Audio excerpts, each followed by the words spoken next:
Hello students, अब मैं आपको पढ़ाने जा रहा हूँ हाफ ईयरली एग्ज़ाम कक्षा 10वीं का जो फिजिकल और हेल्थ एजुकेशन का पेपर है, जो 16 तारीख को इसका एग्ज़ाम होगा। इसके इम्पोर्टेंट क्वेश्चंस जो मैं आपको बताने जा रहा हूँ कि किस प्रकार का पेपर आपका आ सकता है। तो सभी इस पेपर को ध्यान से रीड कीजिए। इंग्लिश मीडियम में मैं बताऊँगा, तो पूरा क्वेश्चन पेपर आपको हेल्प करेगा। कल आपका इसका एग्ज़ाम होने वाला है 16 तारीख को। तो आप ईयरली एग्ज़ाम का फिजिकल और हेल्थ एजुकेशन का पेपर आपके सामने है। ठीक है। When was the Indian games authority stabilised. Bharat की इंडियन गेम्स जो अथॉरिटी है वो कब स्टेबलाइज हुई थी? 16 मार्च 1984 को स्टेबलाइज हुई थी।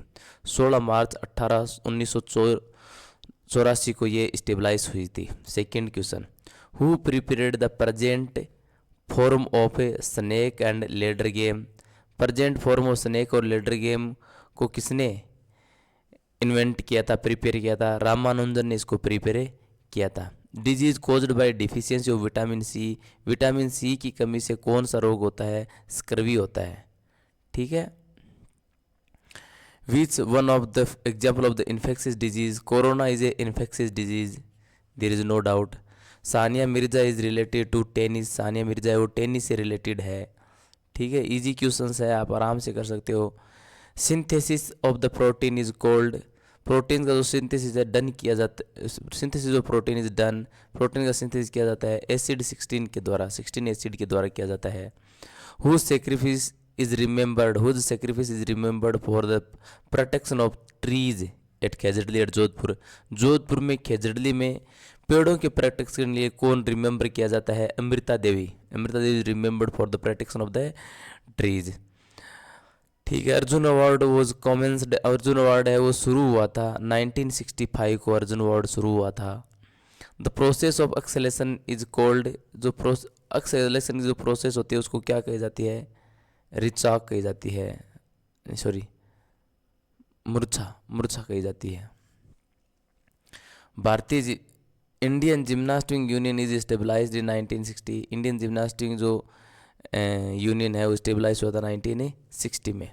Name the major sports of India. Bharat के जो मेजर स्पोर्ट्स हैं एंशियंट इंडिया के, वो पहला शतरंज, शतरंज, kabaddi, kho kho. These are the major sports of ancient India. Mention the benefits of playing kabaddi. Kabaddi playing के बेनिफिट्स आपको बताने हैं। देखो, पर कबड्डी प्लेइंग के बहुत से बेनिफिट्स हैं, उनमें से वन है फिजिकली हेल्दी। आदमी का जो फिजिकल है ये remains a physical he healthy, physically healthy रहता है। फिजिकली हेल्दी नहीं, he also remain mentally healthy,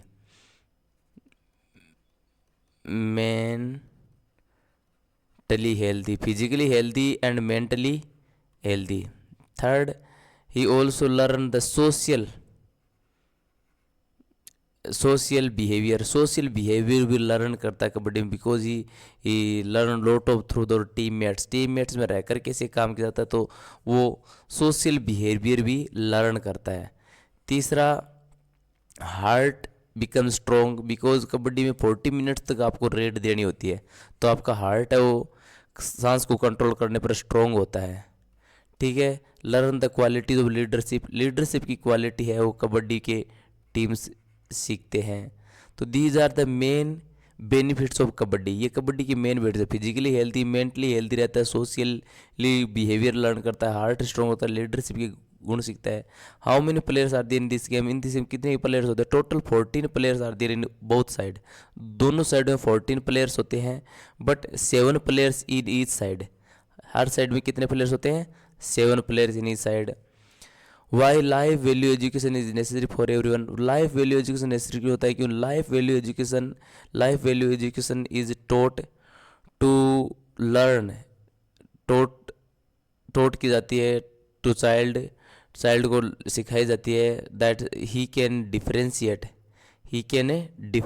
वो डिफ्रेंशिएट कर सके, भेदभाव कर सके, what is wrong and what is right. Differentiate है ना, wrong and right, wrong and right, between between लगाना है, between wrong and right. Wrong and right में वो डिफ्रेंशिएट कर सके भी क्या गलत है क्या सही है, इसके लिए फिजिकल एजुकेशन दी जाती है। ही मे ऑल्सो थिंक दैट वो मोरल एंड इमोरल की, मोरल क्या इमोरल क्या ये भी थिंक कर पाएगा। और what is the virtuous and what is foolish, क्या सही चीज़ है, वर्चुअस क्या है और क्या फुलिश चीज़ है। तो सही और गलत में डिफ्रेंशिएट करना सीखता है वैल्यू एजुकेशन के माध्यम से।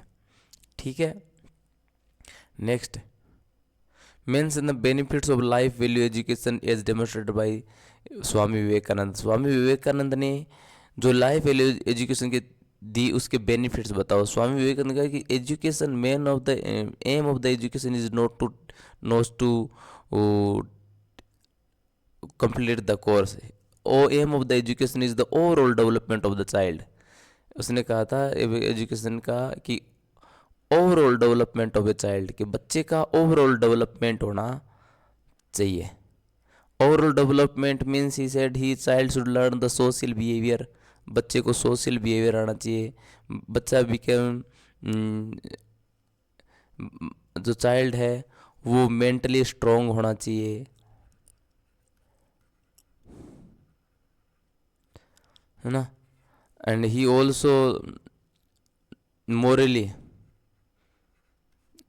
Civil behaviour, moral behaviour, moral duties सीख सके, नैतिक कर्तव्य जिम्मेदारी सीख सके। तो ये विवेकानंद के द्वारा कहे गए जो मेन वैल्यू एडेड एजुकेशन है उसमें बताया गया है।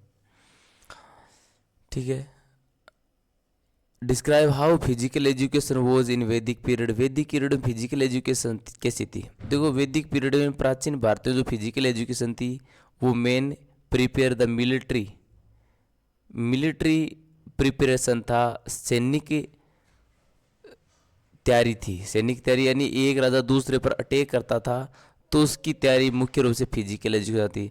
दूसरा गेम्स एंड स्पोर्ट्स, गेम्स और स्पोर्ट्स भी वैदिक एजुकेशन में था, लेकिन आज के टाइम का नहीं है। Games and sport there are different types of sorts of game, अलग प्रकार के गेम्स थे like hunting and archery, horse riding, chariot riding, ये उनके गेम्स थे। ठीक है, third there are also yoga, physical exercise में प्राचीन वैदिक काल में योगा एंड योगा के अलावा वो होता है ना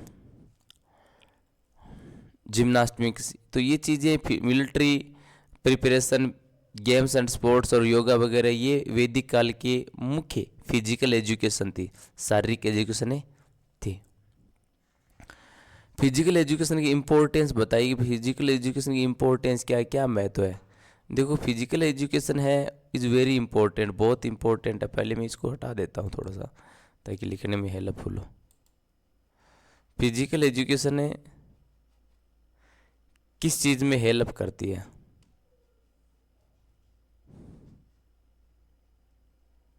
objective of the physical education, physical education के ऑब्जेक्टिव क्या होते हैं। First, child becomes mentally physically healthy, physically बच्चा हेल्दी रहता है फिजिकल एजुकेशन में। Second, mentally strong, mentally he became strong. Third, he also keep a prevent disease. Physical education है वो डिजीज रोगों को भी प्रिवेंट करने में हेल्प करती है। ठीक है, और हेल्थ एंड हाइजीन सिखाती है physical education, cleanliness and hygiene, cleanliness and hygiene, hygiene कैसे कैसे खुद को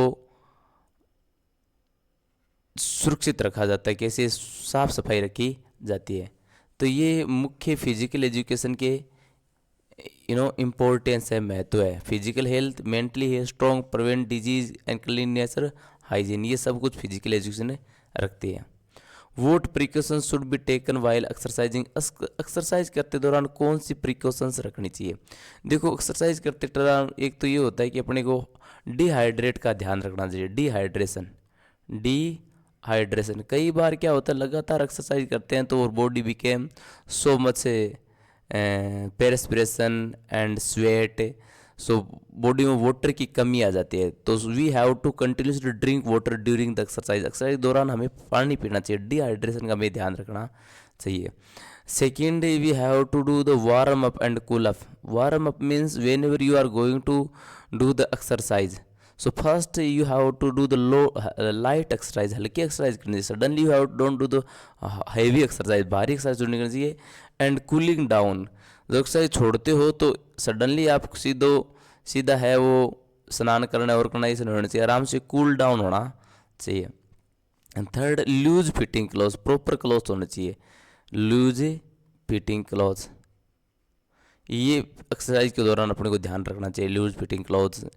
second, we also know about our body, है ना, नो हाउ नो बॉडी, खुद की बॉडी के बारे में अपने को जानना जरूरी है। Because some exercise are don't helpful for the individual person, हर व्यक्ति के लिए हेल्पफुल नहीं होती, इसलिए अपने बॉडी का ज्ञान भी होना चाहिए। तो ये चीज़ें ध्यान में रखनी चाहिए, प्रिकॉशंस रखनी चाहिए एक्सरसाइज करते दौरान, डिहाइड्रेशन का, वार्म कूल डाउन का, लूज फिटिंग क्लोथ्स का, है ना, बॉडी नॉलेज, ये सब कुछ होनी चाहिए। ठीक है। Right the causes and prevention of malaria, malaria के जो कारण है और प्रिवेंशन से ये आपको बताने भी, कारण कौन से रुको कैसे हम प्रिवेंट कर सकते हैं मलेरिया को। तो main cause of the malaria is the mosquito, the cause of the malaria is a mosquito, mosquito, mosquito, mosquito है, मच्छर है, ये मेन कोज है मलेरिया का। And specially machhar was malaria was caused the female anopheles, female anopheles मच्छर है उसके द्वारा, मस्किटो है उसके द्वारा ये कोज होता है। So malaria is caused by mosquitoes, mosquitoes के द्वारा ये कोज होता है। And what was the prevention, first thing, है ना, never allow to collect water, कभी भी अलो नहीं करना चाहिए वाटर कलेक्टर करने के लिए, collection of water near by your residence, अपने रेजिडेंस के पास कभी भी पानी इकट्ठा नहीं होना चाहिए। ठीक है। Second, clean the house and everything, हर चीज़ को क्लीन रखना चाहिए, क्लीनलीनेस ध्यान रखना चाहिए। कवर रखना चाहिए। और फूड आइटम्स, हमारे फूड आइटम्स को हमेशा क्या रखना चाहिए, कवर रखना चाहिए, ताकि मच्छर वगैरह के नहीं बैठे, है ना। So these are the main prevention of the malaria, malaria की ये प्रिवेंशन है। कोज्ड बाई मस्किटोज, मस्किटोज अगर कोज होता है, हमें पानी कलेक्ट नहीं रखना चाहिए कभी भी, हाउस को क्लीन रखना चाहिए, क्लीनलीनेस हाइजीन रखनी चाहिए, फूड आइटम्स को कवर रखना चाहिए। These are the main prevention measures of the malaria. ठीक है।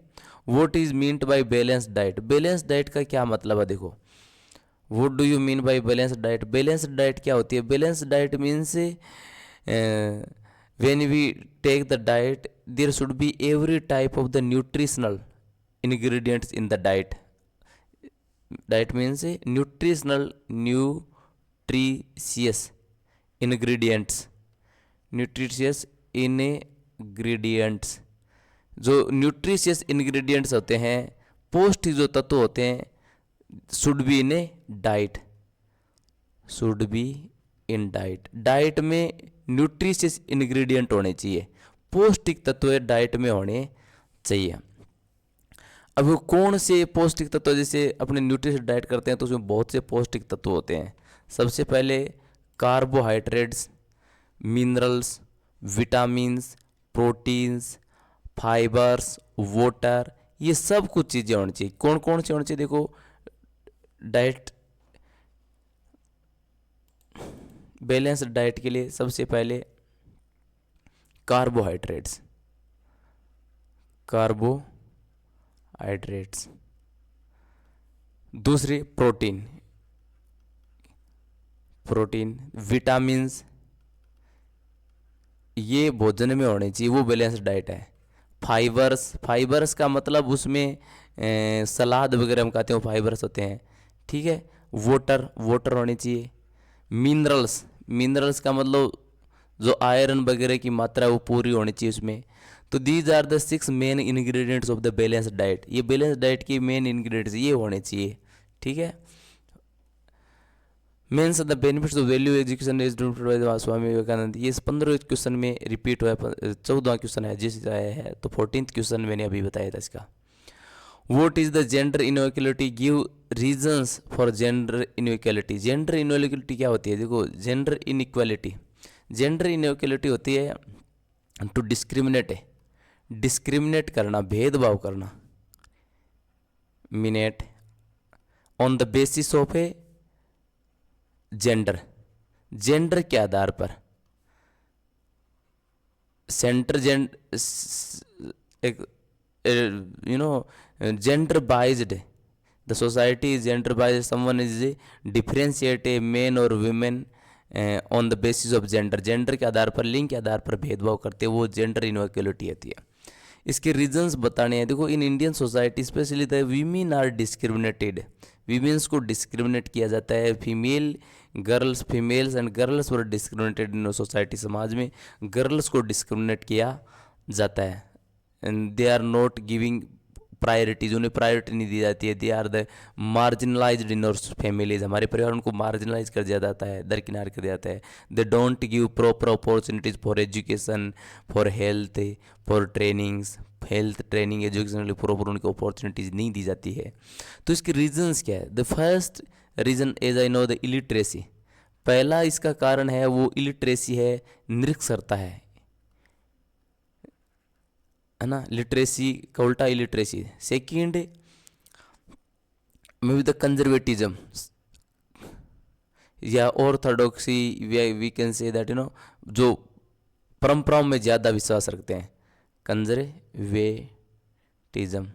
कंजर्वेटिव ने रूढ़िवादिता, परंपराओं में ज़्यादा विश्वास रखने वाले। थर्ड है poverty is the main reason also for the gender biased society. Illiteracy, poverty. Fourth, unemployment में ऑल्सो भी है ना, लैक ऑफ अपॉर्चुनिटीज, प्रॉपर अवसर नहीं दिया जा रहा है फॉर। तो ये जेंडर इनइक्वालिटी के मेन रीजंस है, कारण है कि निरक्षरता है, उसकी वजह से लोग भेदभाव कर रहे हैं, साक्षर नहीं है, पढ़े लिखे नहीं है, एजुकेशन नहीं है। lack of the education, the people are discriminated the women, they think that the women are a lower category, they should remain at home, घर पर रहना चाहिए, they don't go to school नहीं जाना चाहिए ना। Conservatism, there are certain tradition customs, कई ऐसी परंपराएं होती है। They don't allow the girls to get out of the house, they shall be discriminated in home, they are married at early age. कुछ ऐसी परंपरा जिसमें जो उनको अर्ली एज पर मैरिड कर दिया जाता है, पर्दा प्रथा में, घूंघट में बाहर नहीं निकलने दिया जाता है, ये कंजर्वेटिविज्म है। Poverty, garibi is the main reason, people can't afford to teach their girl child and they focus on the male child. गरीब होने की वजह से वो बच्चों पर ज़्यादा ध्यान देते हैं, गर्ल्स की वजह से गर्ल्स पर कम ध्यान दिया जाता है। Unemployment, the the lack of proper employment also the reason of it, और अपॉर्चुनिटी नहीं मिल रही गर्ल चिल्ड्रन को, तो ये भी भेदभाव का कारण हो सकता है। तो these are the reasons of the discrimination of the girl child. Fifth, what are the reasons of the crime against women, महिलाओं के विरुद्ध जो क्राइम है उसका क्या कारण है? देखो, या definitely there are the crime increasing day by day against the women, महिलाओं के विरुद्ध क्राइम इंक्रीज हो रहे हैं, उसके क्या कारण है? First is there are domestic violence, घरेलू हिंसा इसका मेन कारण है। और I am going to tell you crime against women. First वाले डोमेस्टिक वायलेंस, डोमेस्टिक वायलेंस घरेलू हिंसा होती है। The women became prey of the domestic violence, घरेलू हिंसा की शिकार हो जाती है। और the people are discriminated womens in domestic in homes, घरों में उसको डिस्क्रिमिनेट किया जाता है, भेदभाव किया जाता है। देवर एक्सप्लॉइटेड, उनके साथ शोषण किया जाता है ना। दूसरा जो मेन ऑब्जेक्टिव है महिलाओं के विरुद्ध क्राइम का, वो भी है लेक ऑफ एजुकेशन, शिक्षा की कमी। इलिटरेसी सेम है वो, lake of education, the people are not educated properly, they are still believe in hard and fast traditions, hard fast tradition में भी वो बिलीव करते हैं, है ना। And lake of awareness, awareness की कमी की वजह से महिलाओं को जागृति का अभाव है, lake of awareness in women specially, they don't challenge the hard and fast traditions, hard fast tradition को चैलेंज नहीं कर पा रही है ना। पॉवर्टी इसका और कारण है, गरीबी के कारण उनका शोषण हो रहा है। तो these are the main reasons. अब इसको प्रिवेंट, क्राइम को रोकने के क्या उपाय है? तो देखो, सबसे पहले एजुकेटेड द सोसाइटी, समाज को एजुकेट किया जाना चाहिए। सेकंड, अवेयर करना चाहिए, जागृत करना चाहिए। ये 2 रीजंस तो इसको प्रिवेंट करने के लिए, अवेयर करना। और थर्ड रीजन अपने ये बता सकते हैं कि government should make the laws, government should make hard laws, सरकार को कठोर कानून बनाने चाहिए। And strong punishment should be given to the offenders, अपराधियों को मजबूत पनिशमेंट दिया जाना चाहिए। रोजगार के अवसर खोले जाने चाहिए, गरीबी को हटाने का प्रयास किए जाने चाहिए, है ना। तो ये चीज़ें होनी चाहिए इसको प्रिवेंट करने की। Right description and objective of any one development game, किसी भी डेवलपमेंट गेम की जो डिस्क्रिप्शन है वो बताना है और उसके विकास भी बताने। Any game, you may take the cricket, kabaddi, kho kho, तो ये आप खुद बता सकते हो। State the aims and objective of physical education, physical education के उद्देश्य और ये मेन एम क्या है, ये शुरुआत में बताया मैंने पहले ही चैप्टर में। देखो, objective of education, objective of physical education, ये देखो, डिस्क्राइब फिजिकल एजुकेशन इन वैदिक period, importance of physical education, physical education की इंपॉर्टेंस क्या बताइए। ऑब्जेक्टिव भी यही होते हैं। देखो, फिजिकल एजुकेशन का मतलब होता है शरीर से स्ट्रॉन्ग होने की education. Physical education given for the improving health, health improve करने के लिए दी जाती है। I am going to tell one by one.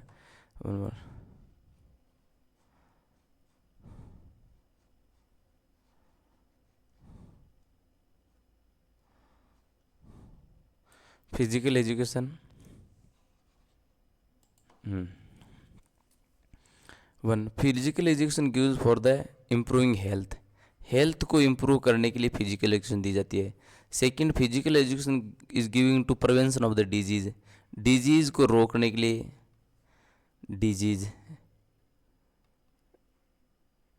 Disease को रोकने के लिए फिजिकल एजुकेशन दी जाती है। तीसरा, क्लीनलीनेस एंड हाइजीन को पढ़ाने के लिए, cleanliness and hygiene, practice of hygiene, hygiene की जो एक्टिविटीज़ है वो करवाने के लिए ये इसकी एजुकेशन दी जाती है।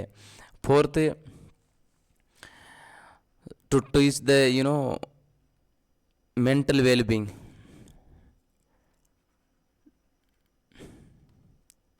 मेंटल वेलबींग के लिए। फोर्थ है sports and games, sports and games को भी बढ़ावा देती है physical education. Sixth, yoga and pranayama, yoga and, ये सब चीज़ें इम्प्लीमेंट करने के लिए, लागू करने के लिए, सिखाने के लिए फिजिकल एजुकेशन लगाई जाती है। धन्यवाद। These are the 24 questions, they are very helpful for the tomorrow's question paper. Okay, first subscribe my channel so that for the future videos I shall help you. ठीक है, थैंक यू।